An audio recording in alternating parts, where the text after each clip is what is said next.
The only one who never complained was Ron. Rupert. It took me a time to design Voldemort. I had a chance to get a behind-the-scenes look at the wizarding world of Harry Potter from costume designer Jany Temime.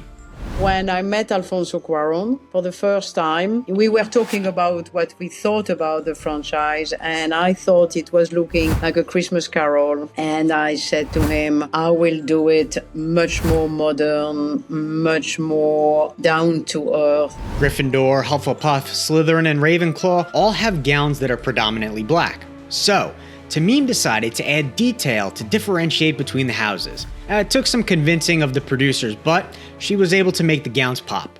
I wanted to have the color of the house inside of the gown. And that took some time to convince them. Because I think that they were a little bit afraid. Producers were afraid. And I said, no, I insist on it. It's not for nothing that they have those 4 groups. It's extremely important for them to find out where they belong. Jany Temime spilled some incredible behind-the-scenes stories about our favorite trio, Harry, Hermione, and Ron, and their unforgettable Yule Ball looks. And believe it or not, Rupert Grint completely embraced the quirkiness of his costume. The only one who never complained was Ron, Rupert. He knew that he was going to be dressed up by a mom who made his clothes, a sort of late hippie mom, and then he completely accepted it. It was nice with Ron because I could do anything. And I thought if it is from his auntie, that it must be from the 70s, because his auntie, by that time, she must have had her youth in the 70s.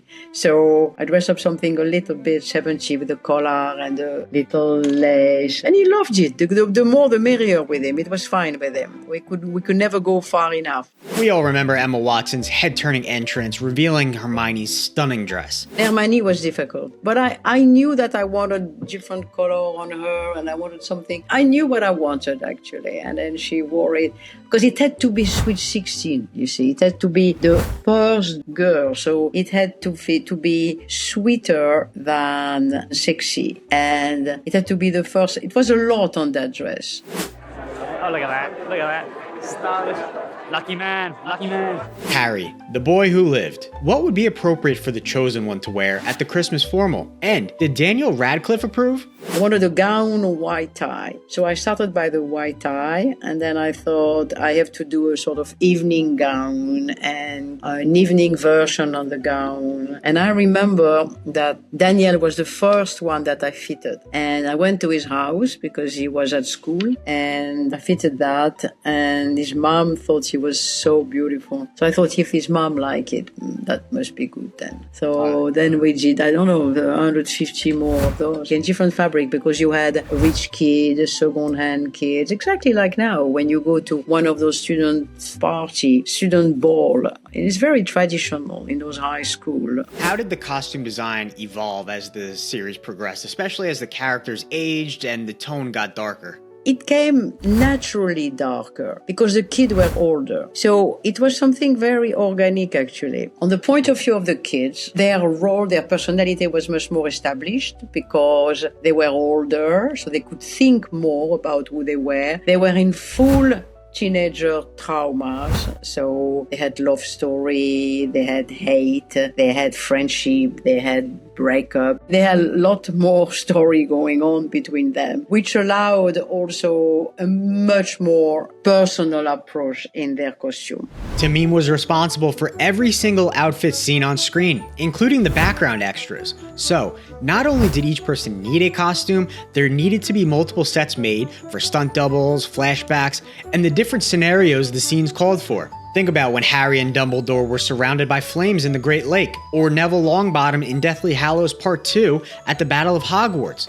Those scenes called for specific costume manipulations, bloodstains, rips, and burns. It was so many. We were shooting with different units. They had double, they had stunt double, they had body double. By that time, they were 18, more than 18, so they didn't need to have a grown-up double. But you had the dirty one, the clean one, the burn with the scratch, the double scratch, no burn. You had so many variations for the last, so we had lots of them. Temime said the professors at Hogwarts had their own distinct look, look with their unique personalities. I wanted every teacher, every professor to get his own personality, which was more depending of his background, of his ethnology, than just because he was a magician. That's very important to show that those teachers were coming from different social and ethnic background. And that's what we wanted to do. And we sort of created a magic society.